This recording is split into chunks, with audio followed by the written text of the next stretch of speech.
Hello and welcome back to Bannerlord Modded, and we're speaking to Ingaltha at the moment because I actually thought it might be a rather, maybe a rather tricky idea to see if we could maybe buy Sargot from him. I don't really want to give him an auto offer at the moment, so we're just gonna see. Okay, yeah, yes, okay. I can already kind of tell the slider is already at 342,000. He's going to want at least 1.1, 1.2 million. Is it worth it? No, he wants even more than that. He wants 1.3 million. Yeah, that's probably not worth it, right? Yeah, probably not worth it. That's kind of sad. Kind of sad. All right. So what about one of the others? What about Hongard Castle? What about Talavel Castle? Something along those lines. Because castles are obviously a little bit easier to deal with. Most of these people, by the way, from the Vlandians are actually very positive towards us. They have no animosity whatsoever. They seem to have a lot of relation with us and everything, which is really, really nice. And let's have a look. Okay, so I think I can... Let's estimate. I think I'm probably going to be able to get this for about 500,000. What do you bet? Not 500,000. Okay. He literally wants me to give him 1 million? For a castle. Well, it is his only fief, I suppose. I guess that kind of makes sense, but it feels to me like relation makes no difference then. I don't know. Maybe he just really likes that fief. Maybe that's what's going on there. Anyway. Enough of that, by the looks of things. It seems like I will have to leave my plans for... well, I wanted to say world domination. I mean, obviously, those plans will never be on hold. But the plans to buy property away from people and potential future enemies is apparently not going to work this time around, which is actually kind of sad, to be honest. That is pretty sad. Anyway, I've increased the chances once again of companions being killed. Now, here's the funny thing about that. Someone actually mentioned in the comments that 1.7.0 might actually have a bug in the game that prevents companions from dying, because you're also experiencing the same thing where you have a number of companions and none of them have died so far. So thank you for letting me know about that, because I'm kind of surprised myself that none of them have died. And here's the thing, I'm not I just want to reiterate that I'm not disappointed that none of them have died, because obviously they're all very valuable to me, and generally if we were to see someone like Paulmark die, that would be super, super sad. And I would be very disappointed.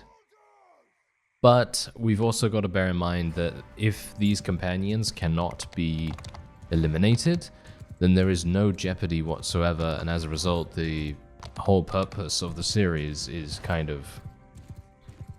well, not pointless, I guess, but it's a little bit less impactful, let's just say that. You know, every single action we take is going to be much less impactful, because then we're just basically going to be like, oh, okay, well, no one can die, you know, no one can die or something. I mean, maybe we've just gotten unlucky. Maybe that's what's happening here. Someone actually had the suggestion that medicine skill, the fact that numerous companions have a large amount of medicine skill, might be the reason why we are barely getting any deaths.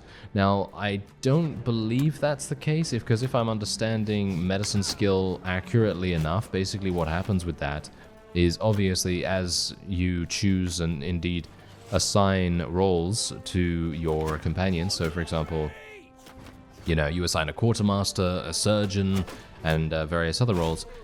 The only companion's medicine skill that actually has any impact on whether people die or not is the one that is assigned as surgeon. And that, as far as I'm aware, even with a skill level of almost 300, is about 3%.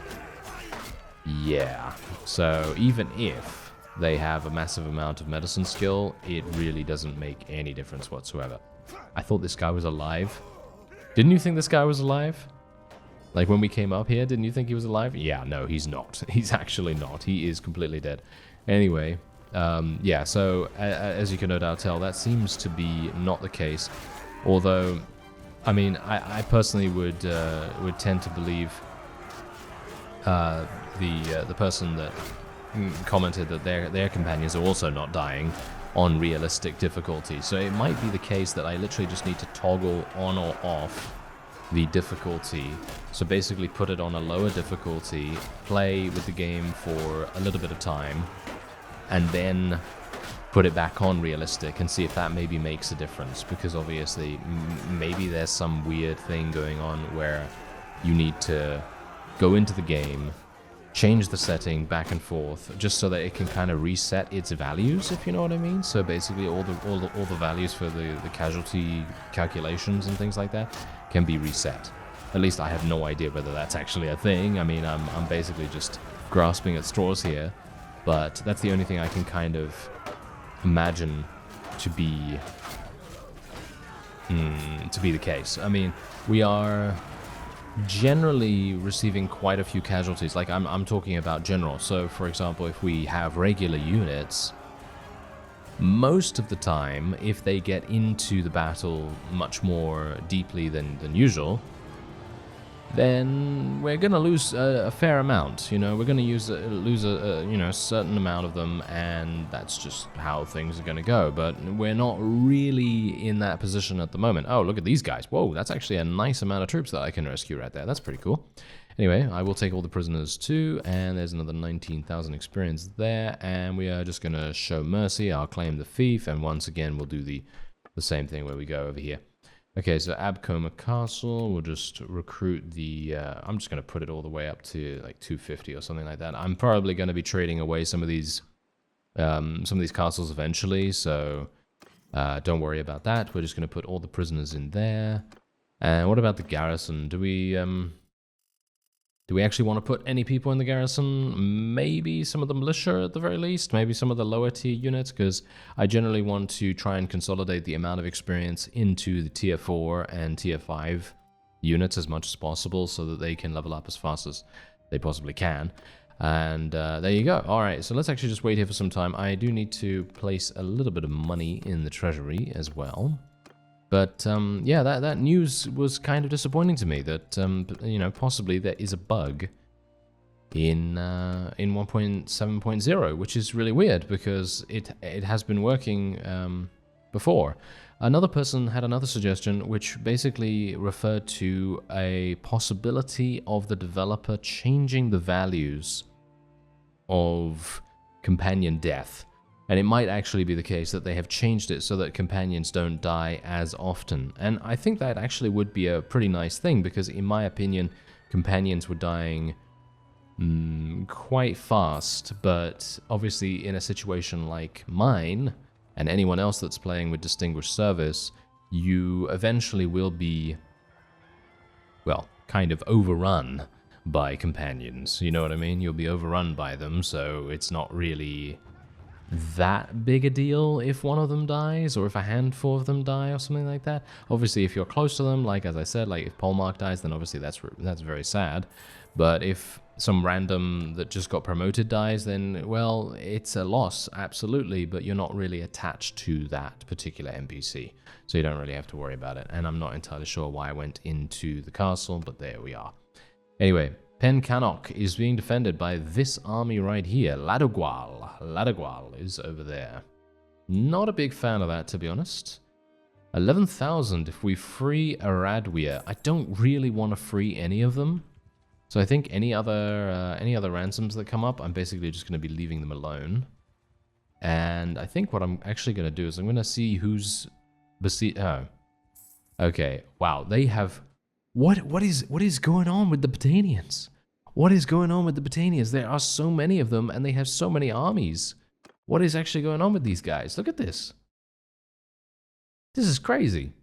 This is absolutely crazy. Okay, I have no idea what I'm supposed to do with these guys. I guess the best thing that I can do, actually, is try to bait them into some kind of siege defense, potentially. So if they go and try to take something back, so for example, if they try to take Abcoma Castle back, then that's obviously fantastic for us, because that means that they are going to attempt to take something that is indeed fortified. We are behind the walls, and we are not going to have too many difficulties. Oh no, it seems like one of our friends is having some problems. Okay, we're going to have to go down here and see if we can help out. Okay, who is this?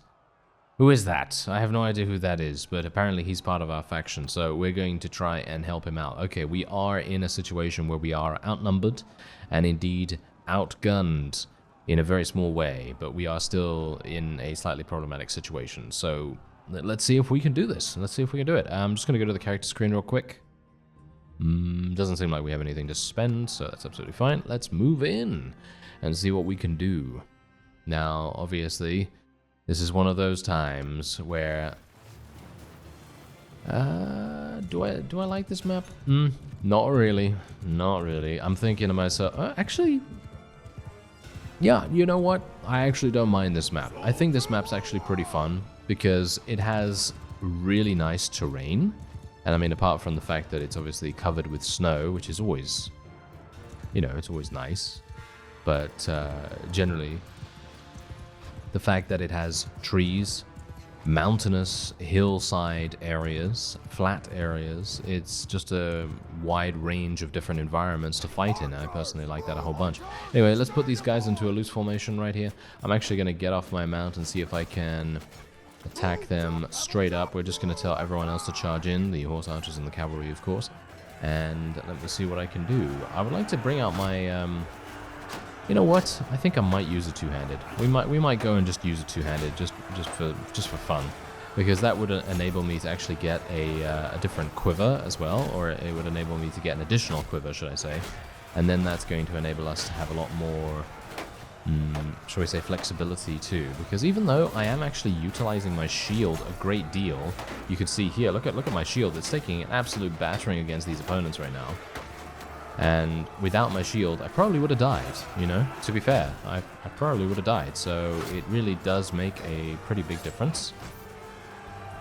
And you also have to bear in mind that I have taken a look at the amount of HP I have in total, and I don't know whether you'd believe it, to be honest, but I have about 300 HP. Yeah, and you see how much damage I just took? I'd be dead under normal circumstances. Literally. I think I would probably spend more time dead than anything else, because I would literally just not have any HP whatsoever. I'd have probably a maximum of, what, 130 maybe, if I take all HP increasing skills. So that's obviously something that we might need to look at in the future to make sure that we, you know, make a good go of things in terms of our HP values, because obviously I do have a mod that increases my HP at the moment. So even if I didn't have that mod, can you imagine how fast I'd die? It would be crazy. It would be one of those times where I literally go into battle and get headshot once or hit in the face once by one of those massive, really, really proficient Falksman weapons. And then boom, all of a sudden I'm on the ground, you know, face down in the snow. I was going to say in the dirt, but no, it's the snow, so I guess it's not too bad, albeit a bit cold, but still. Yeah, these Battanian heroes also do a lot of damage. Okay, wait a minute, let's be careful. Oh, nice, that was a nice hit. And I believe that is actually a victory. I mean, to be fair, I was pretty sure that we were going to win, but it's one of those times, once again, where you just think to yourself, well, maybe not, you know, maybe I'm not going to achieve victory here. And we're now going to see, okay, heavy cavalry, riding skill, athletics, scouting, riding skill, athletics, scouting, there we go. All right, so yeah, as you can see, look at that, we actually ended up losing 11 units. So it's not a case of my regular units not being able to perish, because obviously they can die, as you can quite clearly tell. So it's just the companions that are kind of, I don't want to say immortal, but it feels weird to me, you know? It feels really, really weird to me to be like, okay, well, we're going to go into a battle and we're not going to lose anyone, you know what I mean? That's very unrealistic in many aspects. And I mean, to be fair, you know, in Warband, way back, when you would go into a battle and you would quite clearly shoot some guy in the face with an arrow, and he was a lord, you know, he was an enemy vassal. He wasn't dead, you know? He wasn't dead, obviously, because otherwise how's the game going to work if you literally headshot one guy and he's eliminated from the game? That's obviously way too realistic, you know what I mean? But if you don't take it that far and you go a little, you draw it a little bit back, you know, if you draw it a little bit back, then maybe from there, then that's going to be okay. I'm actually going to... No, I think this is fine. I think this is fine. I was just making sure that these guys... Ah, yes. This guy, for example, he cannot use his bow on a horse. So we're just going to lock that. There we go. Anyone else? No, it doesn't seem like it. Okay, that's fantastic. So, all right. Now we can... What do I want to do here? Well, I've taken a bunch of them prisoner. So I think the best thing that I can do is probably go over to the nearest town, I suppose. Oh, wait. Thul is going to get attacked. Okay, I'm going to need to go and assist him. Oh, he took it. Nice one, Thul. Oh, good work, sir. I'm very impressed. Okay, yeah, so he was actually able to take that. That's really nice. If he's on the docket, I'm going to vote for him. Okay, no, he's not on the docket. Okay, that's kind of weird. Anyway, I mean, technically I could give it to myself and then I could award it to him. But I'm going to give it to Danos for the moment because he literally has nothing. And he's I don't know what's going on with this guy, but he's been kind of useless so far, which is really quite disappointing because I gave Charos to him in the first place and he ended up losing it. And I'm not entirely sure why. I don't know why that happened, but yeah, actually, you know what? Let me go to my fiefs real quick. And I'm actually thinking of giving Thul another fief. So I'm thinking maybe something like one of the Azurai fiefs, because he is indeed an Azurai culture, so it would kind of make sense. So what about Barahal Castle, for example? Maybe we can give him that. How do I actually do that, by the way? I think I need to go to the kingdom screen. Yeah, there we go. Gift the settlement to a clan in your kingdom. Yeah, exactly. That's what I need to do. So yeah, let's give Barahal Castle to... Which one's... Oh dear. Which one's Thul's? Which one is Thul's? I have no idea. Is it this one? No. Yeah, yeah, someone actually mentioned this, actually. This is really weird, and I agree. Lath has been suspiciously quiet, and I'm not entirely sure why that is. It seems like he has just disappeared. And he doesn't seem to be really doing anything in comparison to Thul, on the other hand, where he has been extremely active, and he's been doing a huge amount of different things. So it's very weird. Anyway, I'm just going to increase this guy's relation a little bit, or not his relation, but his influence a little bit. Going to increase Melios as well, that's Lundana's clan, of course. And we'll increase Polmark the Little's influence as well, just a little bit. Okay, so Thul. Grant fiefs to clans in your kingdom. Okay, let's do that. So Thul is going to get Barahal Castle. Let's give him that. There we go. And there we have it. Okay, so that's actually looking pretty nice. And now I'm actually hoping that he's going to come out here. Yes, he is. Look at him. Look at him. Oh, he's so smart. Is he? Or not. Okay. Are you going to come back, sir? Because these guys are literally just going to take this super easily.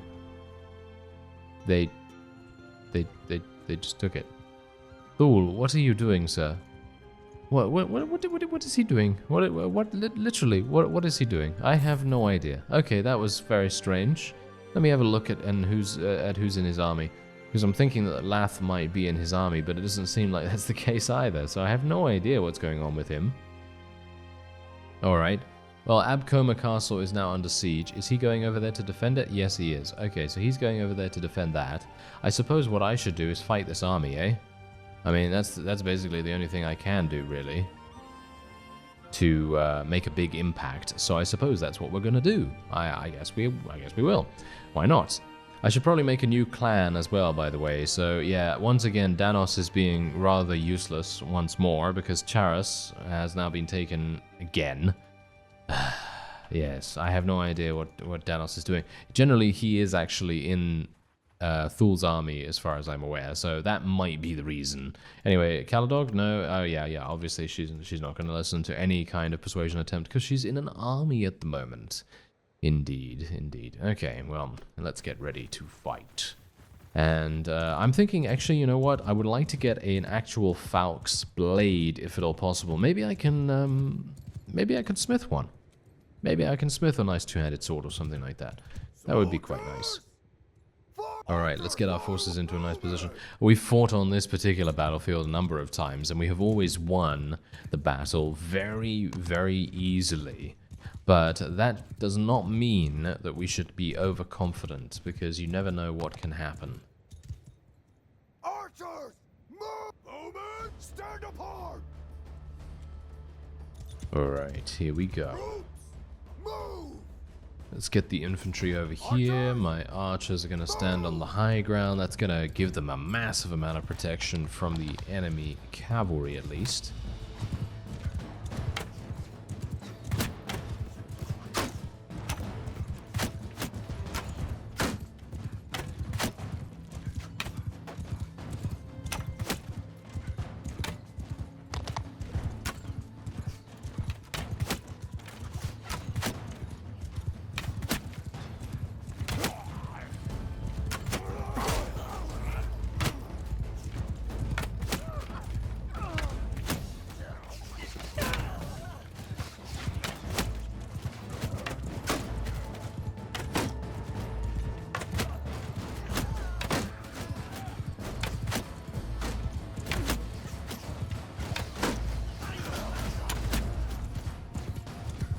Alright, so now this is where my archers come into play, as I just bombarded the enemy a little bit, just kind of distracted them somewhat, and if they decided to shoot at me, then, well, that's more the better, because that means that our own forces are not going to be shot at as much. Anyway, let's see if we can actually win this battle with minimal casualties. Me saying that as I just give 2 charge orders to my cavalry units. But generally, if I do send in my cavalry, that's actually not even bad, because we are now going to have an opportunity to flank. Yes, look at this, they're coming in right from the side. That's fantastic, super nice to see that, and I'm actually going to get stuck in there myself, try and do a little bit of damage with my cavalry mace. I do have to get very close to be able to do any damage with it, though, of course, because the reach is just so pitiful. It is really, really bad, so we are going to need to be a little bit more cautious with using it, especially considering a lot of these units do have pole arms equipped, and they can stop me in their tracks if they so desire. Oh, look at that, pole mark has leveled up, fantastic, nice to see that. Usually pole mark, I mean, we don't really see him that often anymore, which is actually kind of sad, and actually makes me kind of think, hey, you know what? Shall we, I don't know. What do you think? Shall we restart the series? I don't really know, to be honest, because if I do restart the series, I kind of want to know whether the bug is actually a thing, or whether there's just some weird stuff going on with my own game, but surely that can't be the case, because someone else also commented something like that, so I'm in a bit of a quandary, because if I do restart, I will probably do it without distinguished service this time around. And that will mean that I have to recruit units from taverns, and that will also mean that their legend will grow as time goes on, and less of the whole, random companion X has appeared out of nowhere, wild companion appears, you know what I mean, sort of thing. So you won't have that kind of thing happening, and then it will be a lot more personal, if you know what I mean. So every single companion that we meet is going to be able to forge their own legend over the course of the series. And in my opinion, that sounds pretty fun. And if we can get the actual deaths working, because I'm actually, you know what, I'm going to show you my my difficulty settings after this, because I took a look at them about a week ago, and they were, again, the same as they were at the start of the series. And I thought to myself, okay, well, these are all fine. So, you know, because I was kind of, you know, just wondering what was going on with them. Anyway, let's go for Banner Knight and Elite Cataphract. Actually, you know what? I actually want a Sturgian. So let's do a Sturgian Heavy Axeman right there. Okay, so riding, athletics. Let's do athletics. Tactics. I have no idea for this guy. I really do not.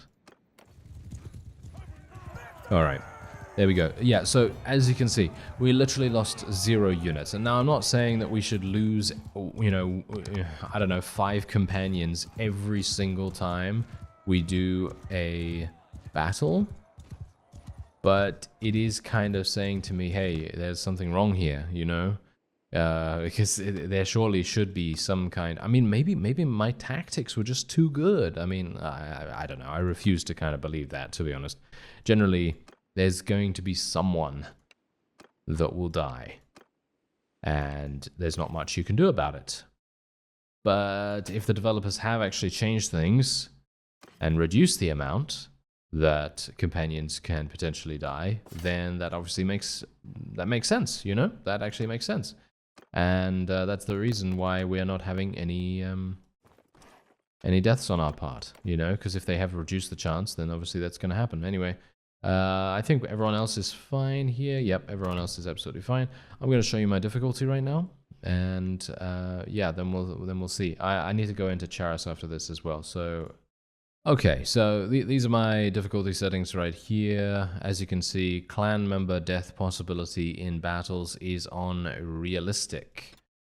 And you can obviously reduce it by 100%, reduce it by 50%, and just put it on realistic. I mean, this is the point. I'm not a big fan of the whole, you know, quantifying. Just hit my foot on my desk. Great.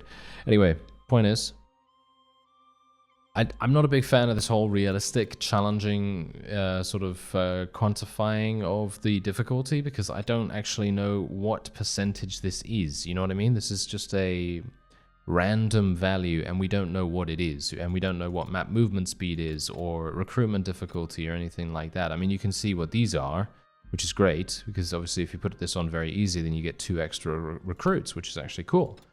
But you have no idea what these mean, you know what I mean? Like combat AI, normal, veteran, challenging, I have no idea what those mean. I mean, obviously it means that they become more difficult over time.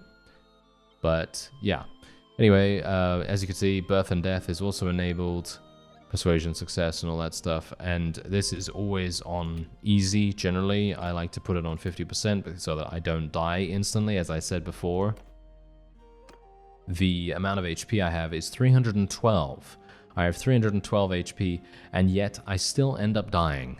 You know, I still end up dying because, let's face it, it's not really fun to watch a character just stay in the background and not really do anything. You know what I mean? It's kind of like one of those situations where you just really want to get stuck in as much as you possibly can. And in my opinion, I think that's a lot more fun than watching a character, or indeed playing a character that literally just hides in the background and doesn't really do anything. You know what I mean? That's the kind of thing I'm talking about. Anyway, let's just increase my smithing skill once again. I'm going to increase my cunning as well. I want to try and max out all these various stats. But as I was saying, it might be an idea for me to restart. And I don't know. I guess we'll just see. Actually, you know what? I'll be right back 1 second, because I actually want to go into my settings and see if I can, I'm talking about Chaos's tweaks and the game files, because I want to see what is actually going on with the companion death rates. I'm going to see if I can maybe increase it and see what happens. Alright, so I think I may have found the setting in Chaos's tweaks that actually was affecting the clan member deaths. Yeah, because obviously all of these companions are part of my clan, so obviously that makes sense, right? And apparently, one of the settings was reducing the clan member death chance by 50%, which is obviously not what I intended. There is another game file that I have been using to tweak the amount that the death chance is. And already, as you could no doubt tell, we have realistic on in the game options. And then I was tweaking that further through game files, and I did not realize that the Chaos's tweaks setting was actually a thing. I thought that was on default, because most of the things that I have in Chaos's tweaks are on default, with the exception of influence gain, renown gain, morale gain, experience gain, all that stuff has been increased so that we have a slightly smoother time with progressing through the game, because obviously I don't want to spend, you know, hours upon hours literally just grinding away trying to level up our forces, you know, because I don't think you really want to see me fight 10,000 Sea Raiders, you know what I mean? But yeah, anyway, so that setting was reducing the death chance by a significant amount, and I am 100% assuming that we are going to be seeing some deaths in this. So let's see what happens. I'm kind of, I mean, on the one hand, I'm excited because maybe I've actually made things better now, but on the other hand, I'm kind of dreading it because I'm thinking to myself, please have none of our favorites die, you know what I mean? Because I can only imagine what it would be like if we literally went into the first battle where the setting has finally been found, and then we end up losing Polmark, for example. You know, if we end up losing Polmark, then I will be very, very upset indeed for about 2 seconds. But yes, anyway, the point is, no, probably a bit longer than that, to be fair. But his legend will live on as an absolutely brutal warrior that would absolutely murder every single person in these tournaments in one hit. Yeah, he was crazy, wasn't he? Anyway, I'm going to speed things up, and we're going to see what happens. Hopefully I can just hide here a little bit. I'm wondering who the first companion is going to be, to be honest. Okay, we lost someone, but he's not dead. Yeah, also, I did not really want to go into this siege as it is. I actually would have preferred to have waited a little bit longer, but Caladog made his way in here, and that was obviously a bit of a problem, because I was waiting for him to leave, and he decided to just stay in here. I mean, obviously he's going to stay in here. I mean, what is he going to do otherwise? You know, he's going to try and defend as much as he possibly can. And, wow, a lot of our new companions are getting good amounts of skill points. Bear in mind that, obviously, the companion rate, if I were to make another series, the companion rate of level up is a bit too fast, in my opinion. I would say a bit too fast. And, obviously, my main... here's the thing. My main mindset when it came to setting up all these things, initially, when I was beginning the series, was the fact that I thought to myself, okay, these companions, they're not going to really stick around that long, because I was very much used to, you know, for example, in the, what is it now, the Sturgian Viking. If you watch the Sturgian Viking series, you will know exactly what I'm talking about, because when I was playing that series, every single time I would get married with my character,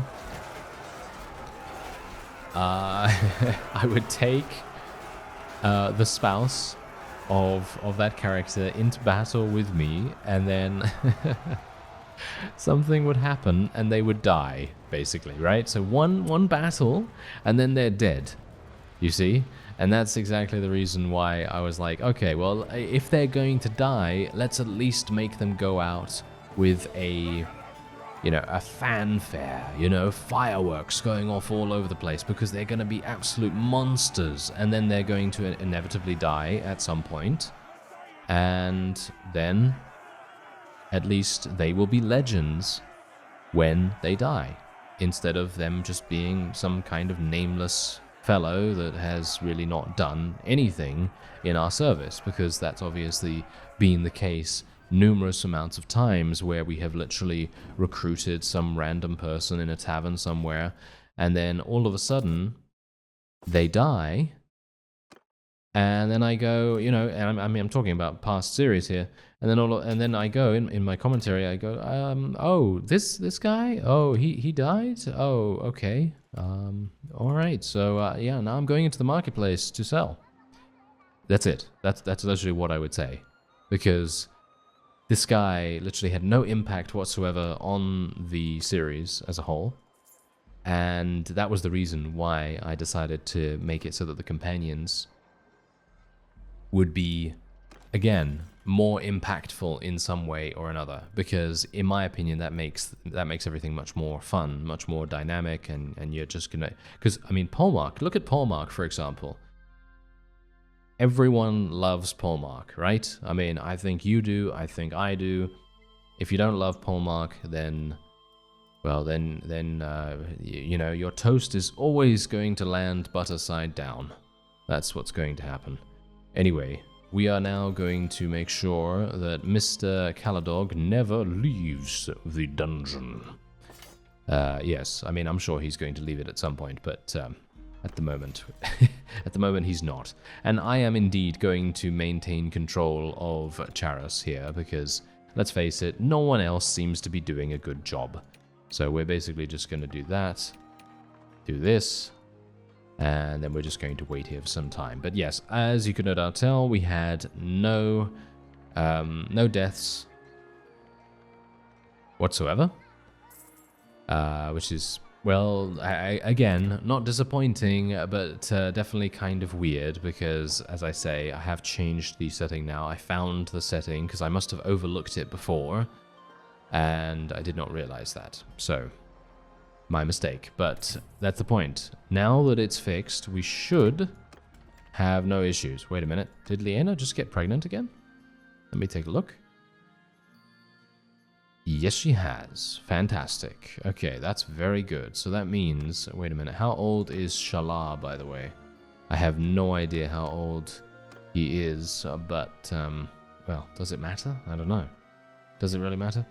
We should probably... You know what? I don't really want to make peace with the Battanians, if I'm honest. So what I'm actually going to do is I am going to make Salea a clan leader. She is going to be a clan leader, so let's do that. And she's going to get Askar, I believe. She's going to get Askar. And there we have it. And then we're going to be naming her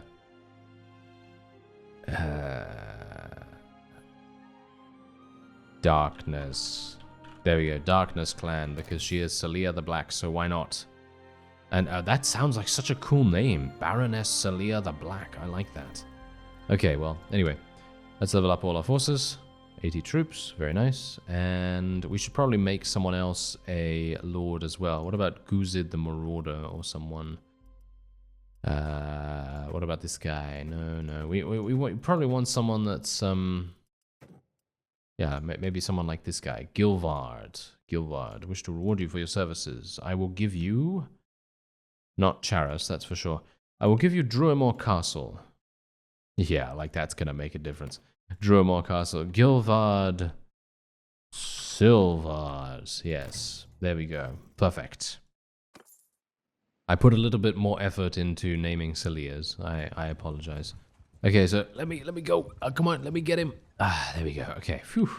I want to give him money. Yes, I want to give him money because he's not going to be able to survive with what he currently has, I suppose. There's 200,000. He's going to be fine with that for a while. And Salea, can I please catch up to you now? Yeah. Oh, she's actually coming over here. Fantastic. Wow, that was very nice of her, wasn't it? Okay, so we're going to, once again, give her some money too. We're going to give her 200. You know, I feel like giving her more, to be honest. I like her a lot. So let's give her 250,000. Boom. I want her to do well. So, there we go. Owner of Druimore Castle has just been... What? It's going to Gilvard. He's the owner of Druimore Castle. Are you serious? I'm going to give it to him. Of course. Danos, you have done nothing. You have done nothing, Danos. I am thinking of... Well, I'm not thinking of anything because he's going to become a very powerful enemy if we decide to kick him out of the clan. But yes, generally, I'm just going to try and make as many clans as possible at the moment because we have the Battanians on the back foot. And if we can actually form really large armies at the moment, then we are going to be able to take a wide swathe of their territory really, really easily, and we will not have too many difficulties doing it. So that's kind of the main thing about that. So yeah, that's basically it. Anyway, let me see if I can maybe take something. What about Pencannock? Nope. Okay, hello there. What about Lanark Hen Castle? I guess I will try to take that, because that seems a little bit more lenient, even though it is still not something that you would probably want to I mean, you would not want to really take this, to be honest. You'd want to take one of the towns. Should I literally just strike at the heart of the Battanians' territory? I think that sounds like a much better... Oh, wow. That's a large army right there. Alright. Yep, you know what? Lanarkhan Castle's fine. You know, I was thinking to myself, let's go and take Maranath. Let's go and take Maranath. No. I don't think Maranath is going to be that agreeable to us at the moment with that massive army of Urgions nearby. He's probably going to take offense to that.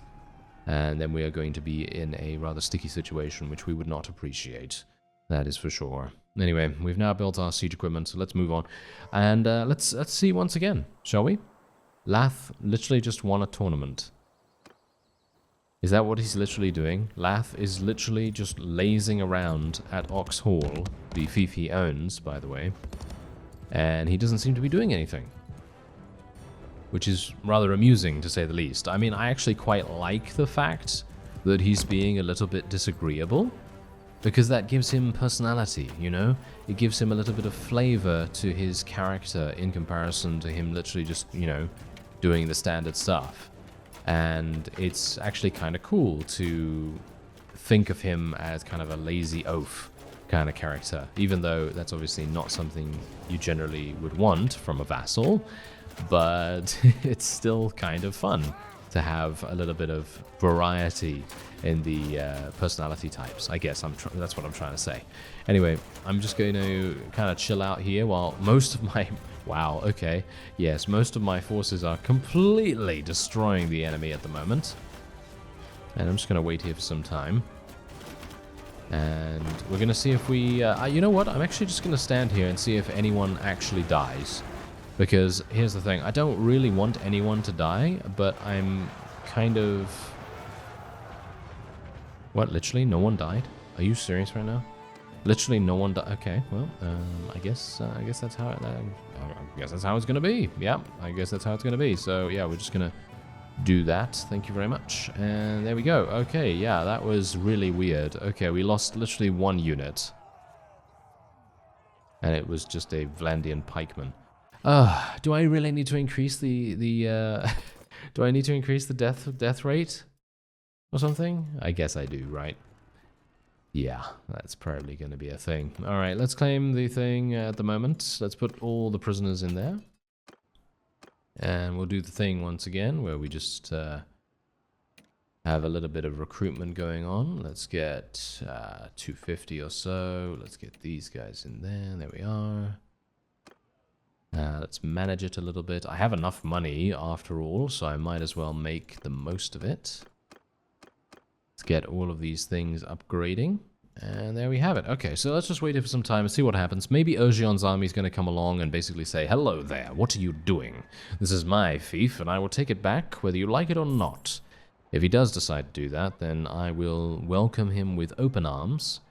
And those arms will be attached to hands that are indeed holding 2 poisoned knives, which I will then hug him and then stab him in the back with.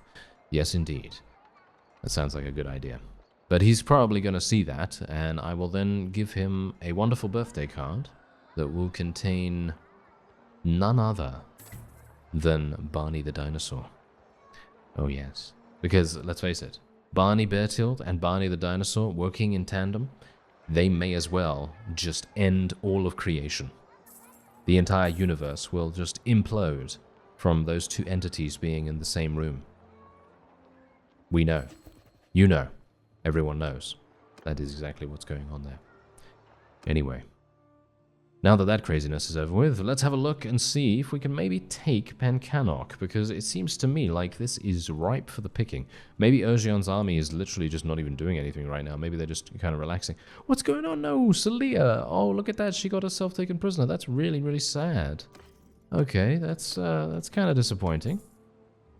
But I suppose not unsurprising, I guess. I mean, generally she has a wide variety of different places to recruit people from, so I guess I am kind of surprised. Oh, hello there. What's going on here? Oh, it seems like the that's actually kind of funny. The Vlandians are actually at war against the Battanians at the moment, by the looks of things, and they are doing battle. Urgion's army is doing battle against Volaric's army, as you can see in the distance over there, and that's perfect. That's actually fantastic for me, because I can wait very easily until daytime, and then I can just go into Pencannock. Oh, wait a minute. Pencannock is that really bad siege that literally I really do not like. Okay. Well. Yeah. This is not good. This is not good. I mean, I generally, you know what I could do? I could literally just recruit, I mean, I could retreat right now, you know? I could retreat. I don't have to do this.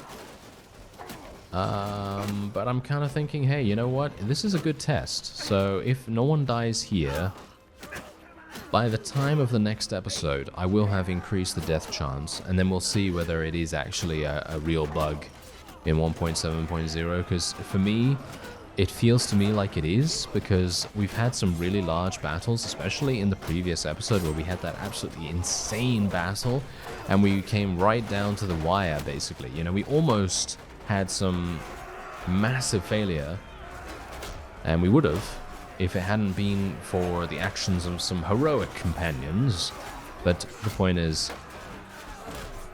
there definitely should have been some companion losses there, but we didn't lose anyone. So yeah, I'm kind of intrigued to see whether I fix the issue now.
Yeah, this is one of those sieges, you know. This is one of those sieges. And this is also one of those times where I really wish the kick thing, when you don't have a shield. So, for example, this... Wait a minute.